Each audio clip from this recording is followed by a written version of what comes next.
Bapak mulai. Assalamualaikum warahmatullahi wabarakatuh. Waalaikumsalam. Waalaikumsalam warahmatullahi wabarakatuh. Tolong Rahayu buka surat Yasin ayat 40 dan bacakan. Di flash slide nomor berapa juga ada kok itu. Baik Pak, bentar Pak. Di slide nomor berapa Bapak juga bikin itu ada.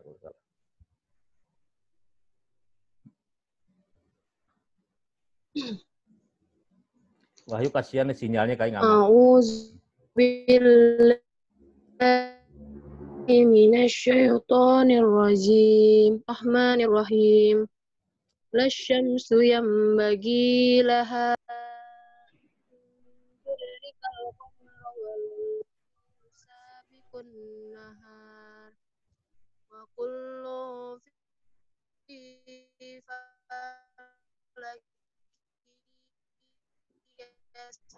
bahun, yang arti mengejar bulan dan malam pun tidak dapat mendahului siang, masing-masing beredar dari edarnya. Sadaqallahul azim. Terima kasih Rahayu.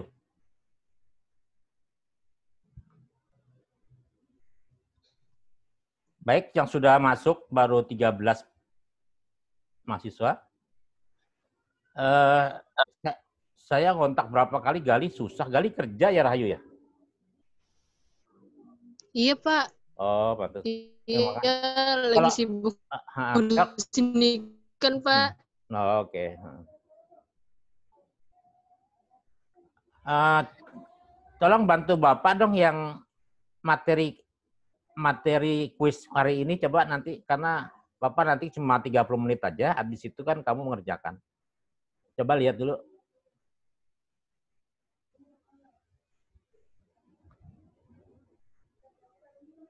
Ada yang bawa teleponnya laptop. Ke HP Ayu. Teleponnya ke HP Ayu. Tolong yang pakai laptop dimunculkan kuis hari ini. Teleponnya ke HP Ayu.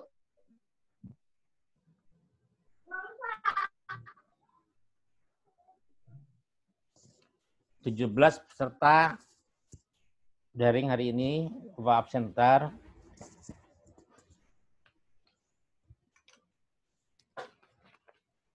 Malik ya.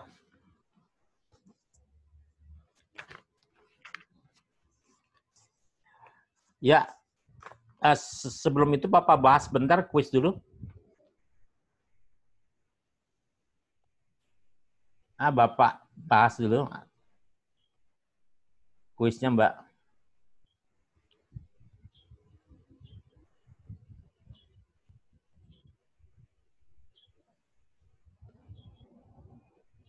Sudah dimunculkan ya? Sudah paham belum? Dan teman-teman yang belum selesai hitung-hitungannya tolong koordinasi sama yang udah bisa ya. Iya, Pak. Pak.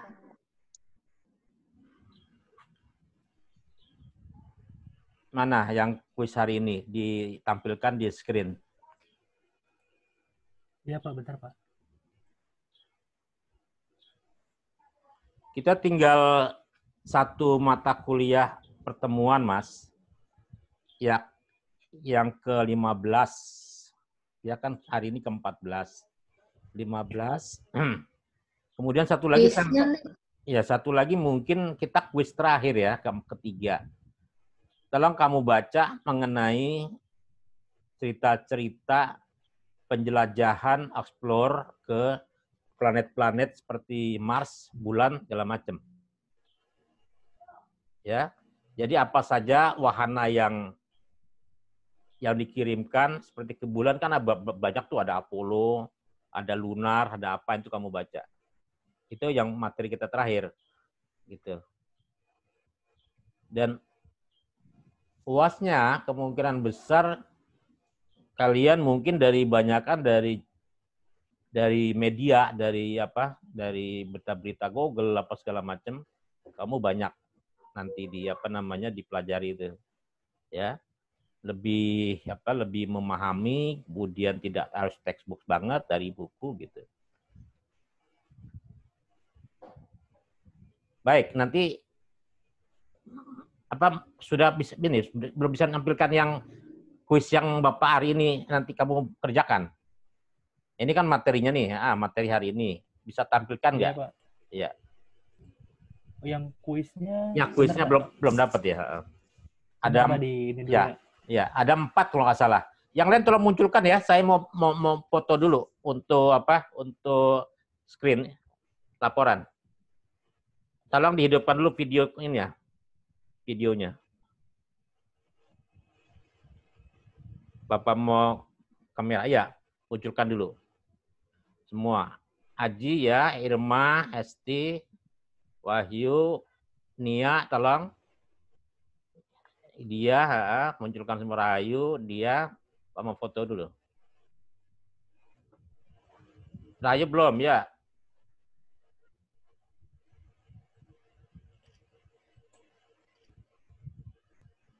Oke. Ada 19 peserta. Udah.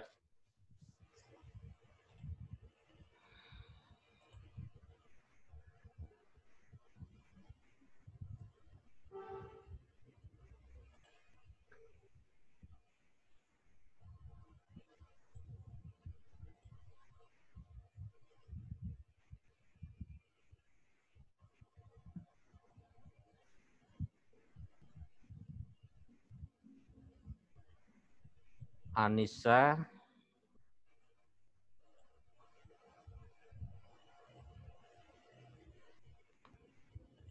Ardira, belum bisa Malik ya? Ardira,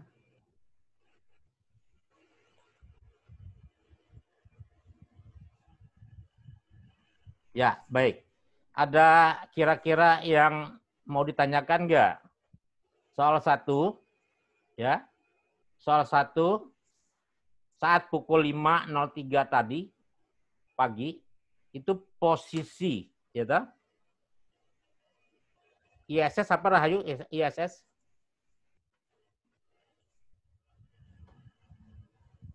International Space Station, Pak. Ya, jadi stasiun Luar angkasa dari internasional. beberapa negara ya, beberapa negara. Sedang berada dekat dengan bintang Regulus. Kisahkan apa yang saudara ketahui dari kedua benda tersebut. Jadi kamu ceritakan ISS itu, ya kan Bapak kirim juga mengenai itunya beberapa keterangannya kan. Kamu ceritakan di situ.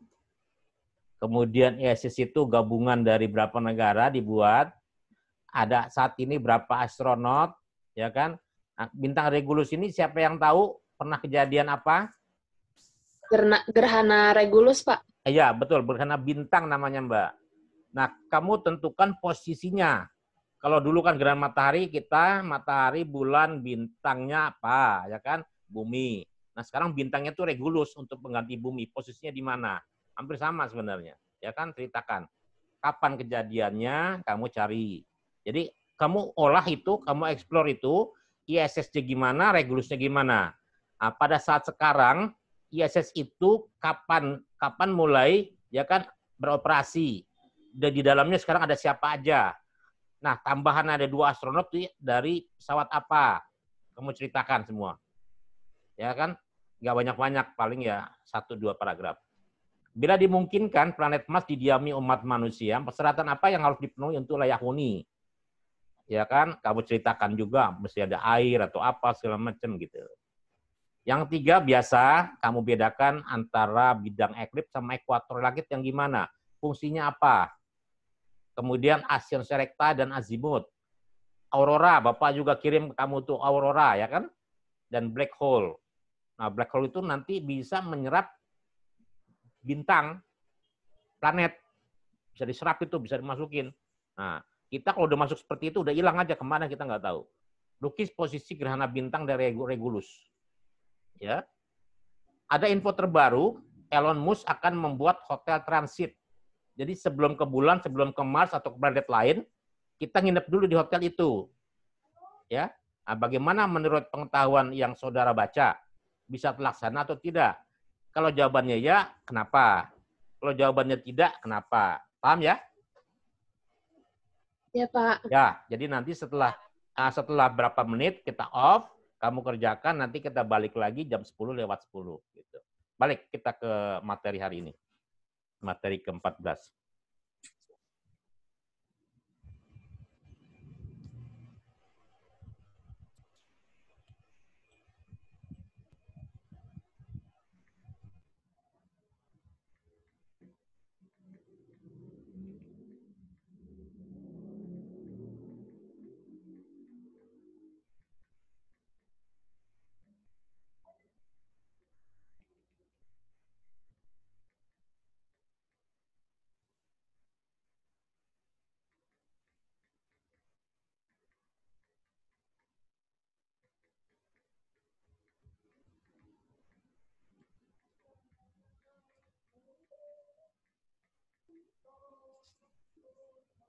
Ya, pertemuan 14 kita adalah abrasi dan konsep fajar serta senja. Pertemuan minggu besok sebelum kita UAS adalah jelajah angkasa. Jadi apapun yang mengenai perjalanan satelit ke sana itu kita nanti coba kumpulkan, Mbak, ya. Mengenai nebula, mengenai galaksi segala macam. Lanjut Malik kedua, slide kedua. Sebelum mulai ke fajar dan senja, kita perlu juga istilah abrasi. Nah, ini yang paling menentukan kita melihat teleskop itu bagus atau tidak. Di sini, ya. Apa sih itu abrasi gitu? Dalam astronomi, perpindahan semu dalam posisi sebuah benda angkasa disebabkan oleh kombinasi kecepatan cahaya dan perpindahan semu sebuah pengintai pada permukaan bumi.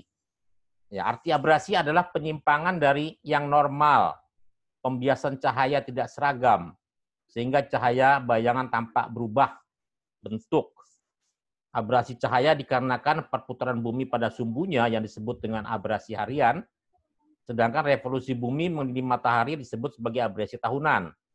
Nah, dalam optik, dalam ilmu optik, kesalahan dari sebuah sistem optik untuk membawa seluruh sinar cahaya yang didapatkan dari objek titik ke satu poin bayangan atau ke sebuah posisi geometrik yang ditentukan.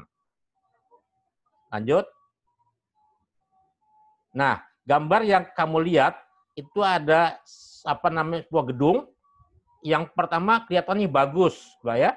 Tapi yang kedua di bawahnya itu kabur.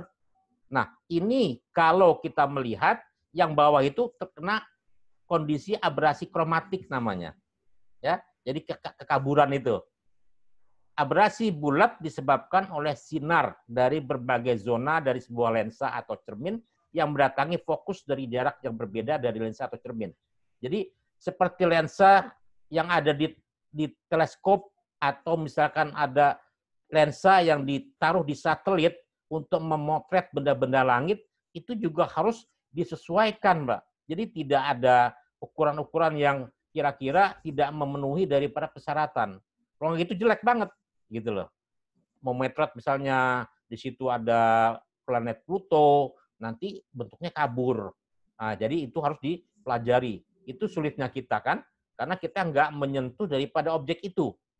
Mengindra aja. Jadi seorang fisikawan, seorang astronom, dia hanya mengira-ngira. Kalau nanti pesawat satelitnya itu misalnya pakai teleskop, kemudian membidik daripada suatu benda di angkasa, hasilnya gimana? Gitu loh, ya. Ada pertanyaan?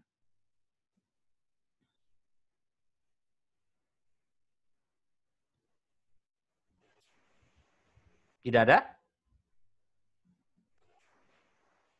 Tidak, Pak. Oke. Selanjutnya abrasi berwarna atau yang di sebelah itu, sebelumnya. Abrasi berwarna atau yang di sebelah, gambar yang gedung, itu disebut juga kromatisme. Disebabkan oleh perbedaan dalam pembiasan dari sinar spektrum yang berwarna, setiap warnanya memiliki fokus yang berbeda. Gitu ya. Jadi kabur dia. Lanjut. Nah, ini ada dua gambar galaksi Andromeda, Mas. Nah, di situ kelihatan kan pemotretan awal seperti yang sebelah kiri. Pemotretan berikutnya agak berbeda dengan yang pertama. Abrasi kromatik pada optika adalah efek yang dihasilkan oleh dispersi, bauran cahaya saat ada kegagalan lensa untuk mengarahkan seluruh gelombang warna ke titik fokus yang sama. Lanjut. Nah, ini adalah beberapa ya kan diagram jenis-jenis abrasi, Mas.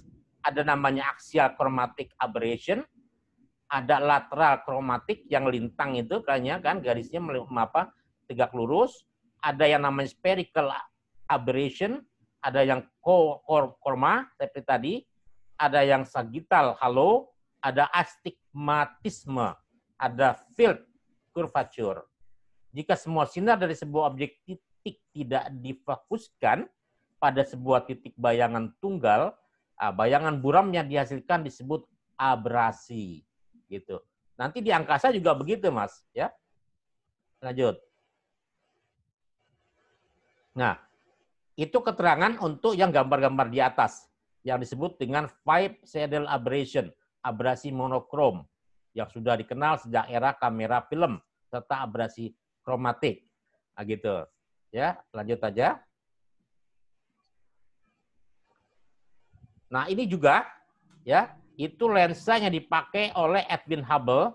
Ada satelit Hubble, nanti kamu cari keterangannya itu, sering memotret daripada planet-planet, kemudian sinar mata surya segala macam, ya.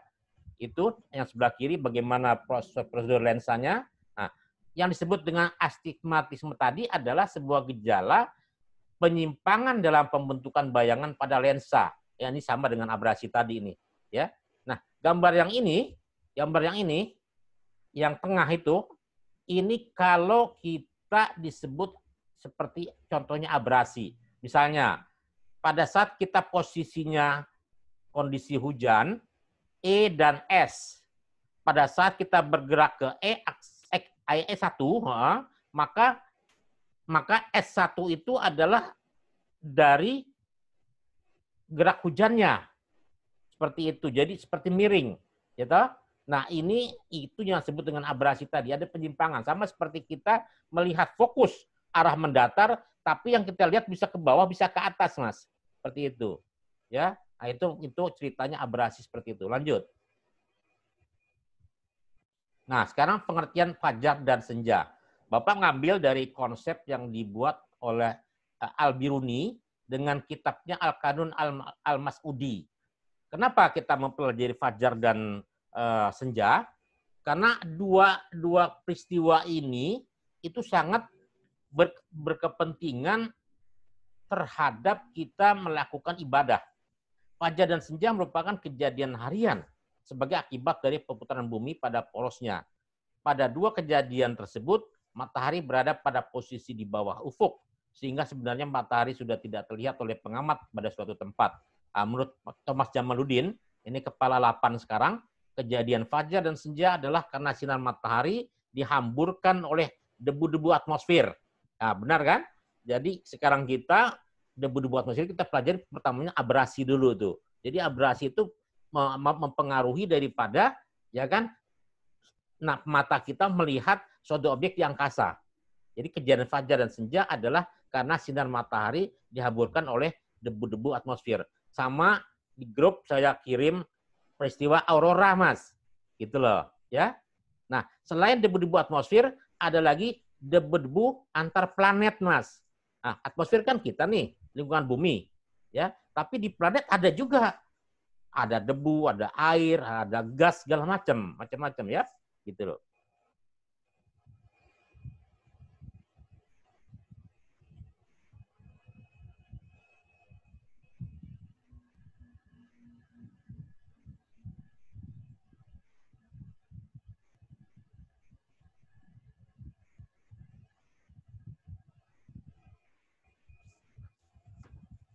Lanjut.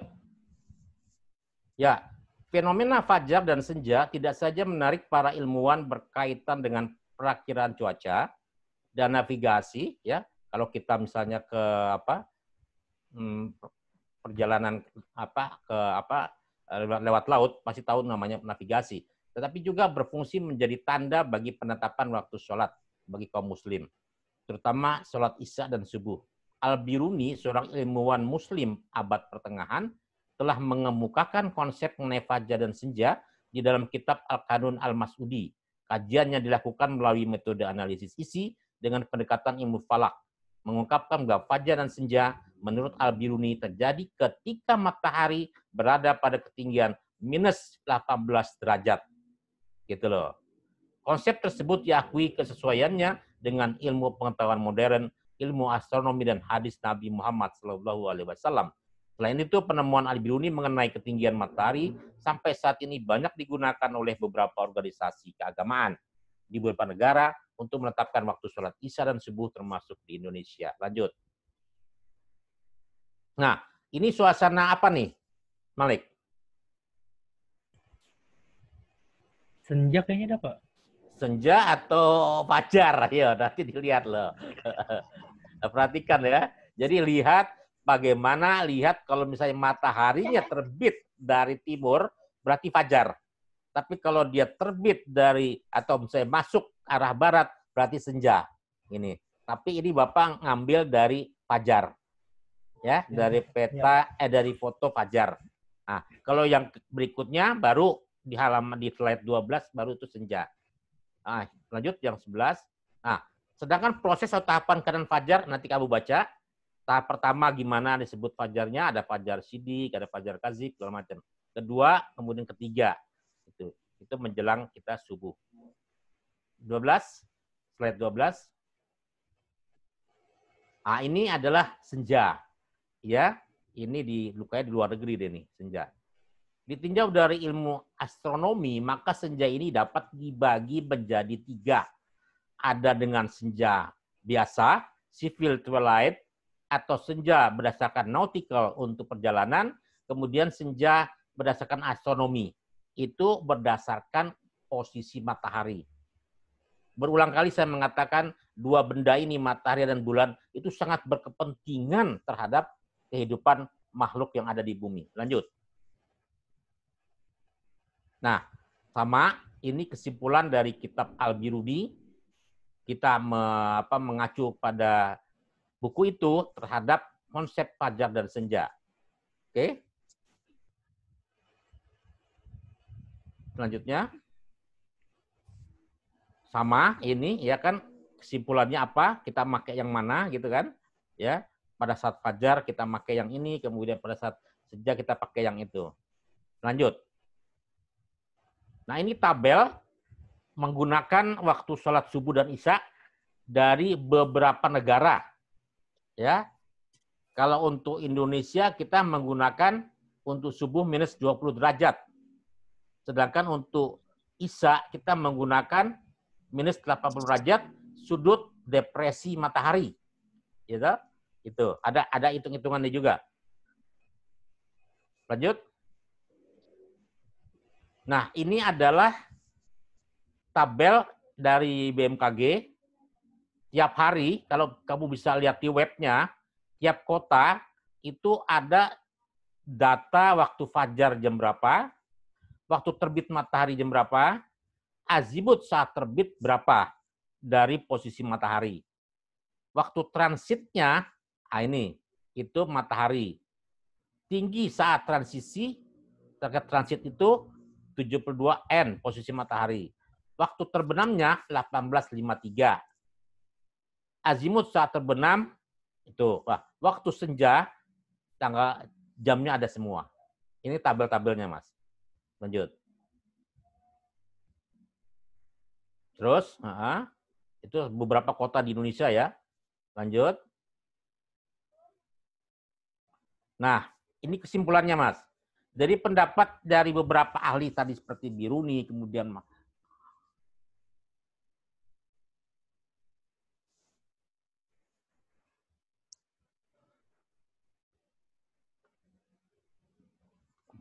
para ulama Hanafi berpendapat bahwa hari itu dimulai saat fajar.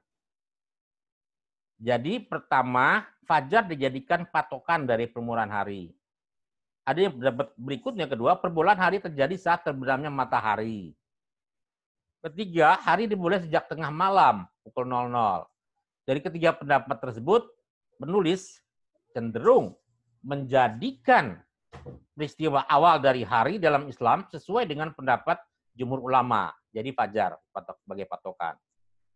Penetapan di mana dimulainya hari terdapat 3 pendapat pula. Pertama, hari dimulai dari kota Mekah. Kedua, hari dimulai sesuai dengan peta visibilitas hilal. Dihitung lagi tuh visibilitas hilal itu.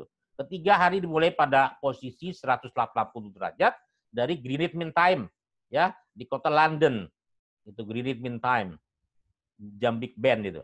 Dari ketiga pendapat tersebut, penulis cenderung mengikuti pendapat ketiga karena dipandang lebih efisien dan tidak menimbulkan kebingungan dengan di tengah halayak muslim. Lanjut. Nah, sekali lagi tadi tentang hari, karena kemarin kita belajar juga tentang awal mula hari. Nah, Al-Quran tidak secara tegas memberikan batasan untuk menentukan permulaan hari. Al-Quran hanya menyampaikan dengan simbol siang hari, dengan benang putih dan simbol untuk malam hari untuk benang hitam. Dari paparan tersebut, penulis mengira bahwa Al-Quran tidak secara jelas memberikan batas antara siang malam. Berdasarkan hal inilah para ulama berbeda dalam menginterpretasikan permulaan hari dalam Islam. Untuk kalender Hijriah ya. Aliran Istima Qoblal Fajar beranggapan bahwa Fajar merupakan awal dari hari dalam Islam. Saduddin Jambek berpendapat bahwa permulaan hari adalah saat terbenam matahari waktu maghrib. Ia mengambil landasan pada firman Allah surat Yasin ayat 40 tadi yang dibacakan oleh Rahayu. Artinya tidak mungkin matahari menyusul bulan dan tiada malam mendahului siang. Semua beredar pada falaknya atau tempat peredarannya masing-masing. Itu, lanjut. Nah, Al-Quran juga menyebutkan lafal hilal hanya sekali dalam bentuk jamak, sebagaimana disebutkan surat Al-Baqarah 189. Nah, hilal juga ini menentukan awal daripada satu bulan mas di kita, di ajaran kita, ya Islam ini. Ya kan halal, karena ini adalah berdasarkan patokan bulan, gitu. Dalam surat Al-Baqarah dinyatakan yang artinya mereka bertanya kepadamu tentang bulan sabit. Katakanlah bulan sabit itu adalah tanda-tanda waktu bagi manusia dan bagi haji, gitu, ya. Dalam Islam terlihatnya hilal di sebuah negeri dijadikan pertanda pergantian bulan kalender Hijriah di negeri tersebut. Nah, ruqyat yang kita jadikan sebagai patokan untuk pengamatan adalah salah satu aktivitas mengamati visibilitas hilal. Visibilitas itu jarak pandang, Mas. Jarak pandang. Yakni penampakan bulan sabit yang tampak pertama kali setelah terjadinya ijma atau konjungsi. Konjungsi itu seperti satu garis sama, seperti matahari sama dekat dengan bulan dengan bumi, gitu kan? Satu garis di ekliptika, gitu loh. Nah, garis ekliptika itu garis edar dari planet-planet, jadi semacam garis semuanya, gitu loh. Beda dengan ekuator langit kita. Nah, ekuator langit kita itu dijadikan patokan bintang itu berada posisinya di mana. Beda ya. Jadi garis edar itu untuk ekliptika dipakai oleh benda-benda langit, tapi kalau untuk yang ekuator langit dipakai posisi bintangnya, di mana posisi itu, gitu. Makanya nanti kalau nanti Bapak bicara masalah trigonometri, bola langit, pokoknya pikirannya ada 2 garis edar itu aja. Lanjut. Slide 22. Nah, ini penjelasan mengenai visibilitas hilal. MOD mengatakan bahwa penentuan visibilitas hilal juga tergantung kondisi atmosfer. Tadi ada abrasi cahaya, ketajaman penglihatan melalui teleskop, pengalaman observer. Dia mengamati sebagai astronomer berapa lama. Dan lokasi pengamatan hilal. Apa di perbukitan, apa di lembah, apa di pantai. Nah itu. Secara harfiah, wujud al-hilal berarti hilal telah wujud. Atau telah nampak, telah kelihatan. Sementara itu, menurut ilmu falak adalah matahari terbenam terlebih dahulu daripada bulan. Meskipun hanya selisih 1 menit derajat atau kurang. Yang diukur dari titik Aries hingga benda langit dimaksud dengan pengukuran berlawanan dengan jarum jam. Nanti kamu tentukan titik Aries itu posisinya di berapa. Bisa. Kita lihat lintang bujurnya, lihat azimutnya, kita lihat ascensioreksanya berapa. Ya. Lanjut. Nah, slide yang terakhir ini beberapa literatur yang bisa dijadikan hilal itu sudah wujud, sudah ada atau belum di sini. Ini keterangannya ada 12. Ya. Nah, kalau dikatakan new moon, kamu kalau lihat new moon ini ada filmnya tentang serigala sama vampir ini. Cerita new moon ini. Siapa yang pernah nonton ini? Ada berapa jilid itu? Kenal ya? New moon kan? Bintang baru? Nggak pernah nonton ya? Yang Kristen Stewart? Pernah. Iya kan? Kristen Stewart kan? Pernah. Ya, film-film tentang itu. Nih, new moon dia berarti dia tahu juga tuh mengenai kisah-kisah bulan baru tuh. Ya. Nah, kalau untuk crescent berarti bulan sabit. Gitu. Oke? Baik. Sampai di sini dulu. Nanti kita ketemu lagi. Kamu kerjakan kuisnya ya. Ya, Pak. Ya, kira-kira ada 20 peserta nih yang belum hadir, kira-kira siapa nih? Tolong diinfokan ke Bapak. Satu-satu. Kira-kira. Teguh sudah ada? Absen Teguh? Sudah, Pak. Siap, ya. Kemudian Aji sudah. Siapa nih kira-kira Rahayu yang tidak muncul seperti Gali? Ada 2 lagi nih yang belum. Pak. Siapa? Nanti di WA ke Bapak yang muncul 2 orang ya. Ainun. Siapa di Ainun nggak nih? Sakit nggak kira-kira? Ainun ada Ainun? Ainun dia ada Ainun. Nabila ada Nabila ya.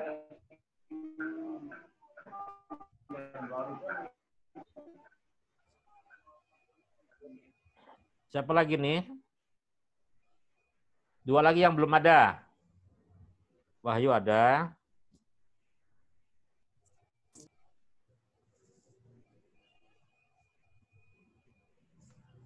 Bantu Bapak Rahayu, siapa yang belum ada nih? Nabila, Ainun, Pak. Oke, 2 ya. Nabila dan Ainun enggak ya? Baik. Wassalamualaikum warahmatullahi wabarakatuh. Waalaikumsalam warahmatullahi wabarakatuh. Sama-sama, Mbak. Yuk.